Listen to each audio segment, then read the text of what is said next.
This celebrated bestseller offers an understanding of your personal financial problems that will guide you through a lifetime. The Richest Man in Babylon uses success secrets of the ancients to lead you onto the road of happiness and prosperity. And now, The Richest Man in Babylon. Forward. Our prosperity as a nation depends upon the personal financial prosperity of each of us as individuals. This book deals with the personal successes of each of us. Success means accomplishments as the result of our own efforts and abilities. Proper preparation is the key to our success. Our acts can be no wiser than our thoughts. Our thinking can be no wiser than our understanding. This book of cures for lean purses has been termed a guide to financial understanding. That indeed is its purpose, to offer those who are ambitious for financial success an insight which will aid them to acquire money, to keep money, and to make their surpluses earn more money. In the pages which follow, we are taken back to Babylon, the cradle in which was nurtured the basic principles of finance now recognized and used the world over. To new readers, the author is happy to extend the wish that its pages may contain for them the same inspiration for growing bank accounts, greater financial successes, and the solution of difficult personal financial problems so enthusiastically reported by readers from coast to coast. To the business executives who have distributed these tales in such generous quantities to friends, relatives, employees, and associates, the author takes this opportunity to express his gratitude. No endorsement could be higher than that of practical men who appreciate its teachings because they themselves have worked up to important successes by applying the very principles it advocates. Babylon became the wealthiest city of the ancient world because its citizens were the richest people of their time. They appreciated the value of money. They practiced sound financial principles in acquiring money, keeping money, and making their money earn more money. They provided for themselves what we all desire: incomes for the future. GSC. Chapter 1. The Man Who Desired Gold. Bonser, the chariot builder of Babylon, was thoroughly discouraged. From his seat upon the low wall surrounding his property, he gazed sadly at his simple home and the open workshop in which stood a partially completed chariot. His wife frequently appeared at the open door. Her furtive glances in his direction reminded him that the meal bag was almost empty and he should be at work finishing the chariot, hammering and hewing, polishing and painting, stretching taut the leather over the wheel rims, preparing it for delivery so he could collect from his wealthy customer. Nevertheless, his fat, muscular body sat stolidly upon the wall. His slow mind was struggling patiently with a problem for which he could find no answer. The hot tropical sun, so typical of this valley of the Euphrates, beat down upon him mercilessly. Beads of perspiration formed upon his brow and trickled down unnoticed to lose themselves in the hairy jungle on his chest. Beyond his home towered the high terraced walls surrounding the king's palace. Nearby, cleaving the blue heavens, was the painted tower of the Temple of Bel. In the shadow of such grandeur was his simple home and many others far less neat and well cared for. Babylon was like this, a mixture of grandeur and squalor, of dazzling wealth and direst poverty, crowded together without plan or system within the protecting walls of the city. Behind him, had he cared to turn and look, The noisy chariots of the rich jostled and crowded aside the sandaled tradesmen as well as the barefooted beggars. Even the rich were forced to turn into the gutters to clear the way for the long lines of slave water carriers on the king's business, each bearing a heavy goatskin of water to be poured upon the hanging gardens. Bonser was too engrossed in his own problem to hear or heed the confused hubbub of the busy city. It was the unexpected twanging of the strings from a familiar lyre that aroused him from his reverie. He turned and looked into the sensitive, smiling face of his best friend, Kabai, the musician. "May the gods bless thee with great liberality, my good friend," began Kabai with an elaborate salute.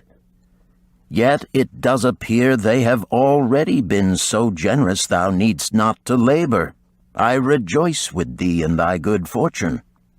More, I would even share it with thee. Pray, from thy purse, which must be bulging, else thou wouldst be busy in yon shop, extract but 2 humble shekels and lend them to me until after the nobleman's feast this night. Thou wilt not miss them ere they are returned." "If I did have 2 shekels," Bonser responded gloomily, "to no one could I lend them, not even to you, my best of friends, for they would be my fortune, my entire fortune." "No one lends his entire fortune, not even to his best friend." "What?" exclaimed Kabai with genuine surprise. "Thou hast not 1 shekel in thy purse, yet sit like a statue upon a wall. Why not complete that chariot? How else canst thou provide for thy noble appetite? 'Tis not like thee, my friend. Where is thy endless energy? Doth something distress thee? Have the gods brought to thee troubles?" "A torment from the gods it must be," Bonser agreed. "It began with a dream, a senseless dream in which I thought I was a man of means. From my belt hung a handsome purse, heavy with coins. There were shekels which I cast with careless freedom to the beggars. There were pieces of silver with which I did buy finery for my wife and whatever I did desire for myself. There were pieces of gold which made me feel assured of the future and unafraid to spend the silver. A glorious feeling of contentment was within me. You would not have known me for thy hard-working friend, nor wouldst have known my wife, so free from wrinkles was her face and shining with happiness. She was again the smiling maiden of our early married days." "A pleasant dream indeed," commented Kabai. "But why should such pleasant feelings as it aroused turn thee into a glum statue upon the wall?" "Why, indeed? Because when I awoke and remembered how empty was my purse, a feeling of rebellion swept over me. Let us talk it over together, for, as the sailors do say, we ride in the same boat, we two. As youngsters we went together to the priests to learn wisdom. As young men we shared each other's pleasures. As grown men we have always been close friends. We have been contented subjects of our kind. We have been satisfied to work long hours and spend our earnings freely. We have earned much coin in the years that have passed, yet to know the joys that come from wealth, we must dream about them. Bah! Are we more than dumb sheep? We live in the richest city in all the world. The travelers do say none equals it in wealth. About us is much display of wealth, but of it we ourselves have not. After half a lifetime of hard labor, thou, my best of friends, hast an empty purse, and sayest to me, may I borrow such a trifle as 2 shekels until after the nobleman's feast this night? Then what do I reply? Do I say, here is my purse, its contents will I gladly share? No, I admit that my purse is as empty as thine. What is the matter? Why cannot we acquire silver and gold, more than enough for food and robes? Consider also our sons, Bonser continued. Are they not following in the footsteps of their fathers? Need they and their families, and their sons' families, live all their lives in the midst of such treasures of gold, and yet, like us, be content to banquet upon sour goat's milk and porridge? Never in all the years of our friendship didst thou talk like this before, Bonser. Kabai was puzzled. Never in all those years did I think like this before. From early dawn until darkness stopped me, I have labored to build the finest chariots any man could make, soft-heartedly hoping someday the gods would recognize my worthy deeds and bestow upon me great prosperity. This they have never done. At last I realize this they will never do. Therefore my heart is sad. I wish to be a man of means. I wish to own lands and cattle, to have fine robes and coins in my purse. I am willing to work for these things with all the strength in my back, with all the skill in my hands, with all the cunning in my mind. But I wish my labors to be fairly rewarded. What is the matter with us? Again, I ask you, why cannot we have our just share of the good things so plentiful for those who have the gold with which to buy them? Would I knew the answer, Kabai replied. No better than thou am I satisfied. My earnings from my lyre are quickly gone. Often must I plan and scheme that my family be not hungry. Also within my breast is a deep longing for a lyre large enough that it may truly sing the strains of music that do surge through my mind. With such an instrument could I make music finer than even the king has ever heard before. Such a lyre thou shouldst have. No man in all Babylon could make it sing more sweetly. Could make it sing so sweetly not only the king, but the gods themselves would be delighted. But how mayest thou secure it while we both of us are as poor as the king's slaves? Listen to the bell. Here they come. He pointed to the long column of half-naked, sweating water-bearers plodding laboriously up the narrow street from the river. 5 abreast they marched, each bent under a heavy goatskin of water. A fine figure of a man he who doth lead them, Kabai indicated the wearer of the bell who marched in front without a load. A prominent man in his own country, 'tis easy to see. There are many good figures in the line, Bonser agreed, as good men as we.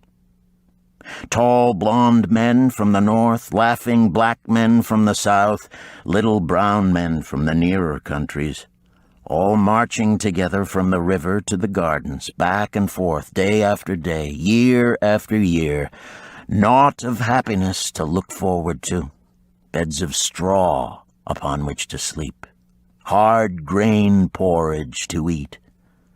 Pity the poor brutes, Kabai. Pity them I do, yet thou dost make me see how little better off are we, free men though we call ourselves. That is truth, Kabai, unpleasant thought though it may be. We do not wish to go on year after year living slavish lives, working, getting nowhere. Might we not find out how others acquire gold and do as they do? Kabai inquired. Perhaps there is some secret we might learn if we but sought from those who knew, replied Bonser thoughtfully. This very day, suggested Kabai, I did pass our old friend Arkad, riding in his golden chariot.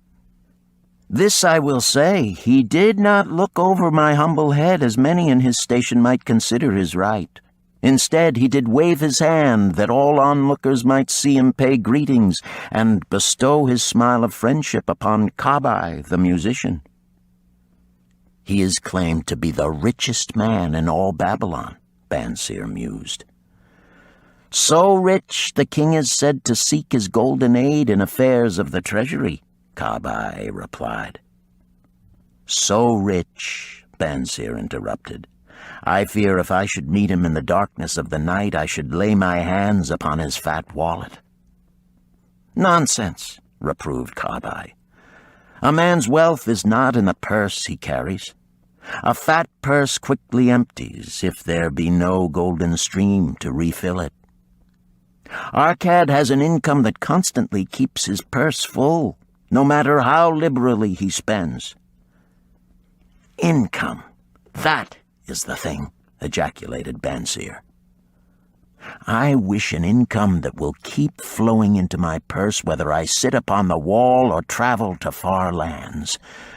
Arcad must know how a man can make an income for himself. Dost suppose it is something he could make clear to a mind as slow as mine?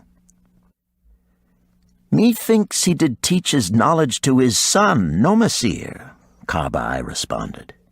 Did he not go to Nineveh and, so it is told at the inn, become, without aid from his father, one of the richest men in that city? Kabai, thou bringest to me a rare thought. A new light gleamed in Bonser's eyes. It costs nothing to ask wise advice from a good friend, and Arcad was always that. Never mind though our purses be as empty as the falcon's nest of a year ago. Let that not detain us. We are weary of being without gold in the midst of plenty. We wish to become men of means. Come, let us go to Arcad and ask how we also may acquire incomes for ourselves. Thou speakest with true inspiration, Bonser. Thou bringest to my mind a new understanding. Thou makest me to realize the reason why we have never found any measure of wealth. We never sought it. Thou hast labored patiently to build the staunchest chariots in Babylon. To that purpose was devoted your best endeavors. Therefore, at it thou didst succeed. I strove to become a skillful lyre player, and at it I did succeed. In those things toward which we exerted our best endeavors, we succeeded. The gods were content to let us continue thus.